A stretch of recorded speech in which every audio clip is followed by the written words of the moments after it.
Dangla sa Ilocano. Pero sa kalimutan ko na Lagundi. Lagundi nga, diba? Yes, Lagundi. Herbal to siya.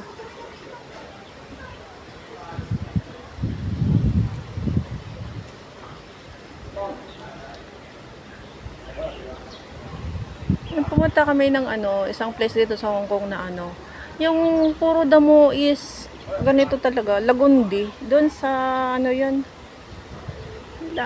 sa sa dam ba yun na malaki, basta. Ang mo madadaanan mo is puro Lagundi. Inamoy ko talaga, as in Lagundi talaga. Bagong tubo, di ba? Kahit saan. Ang hirap ako mamuhay ng ganito sa Pilipinas. Hindi ako patubo.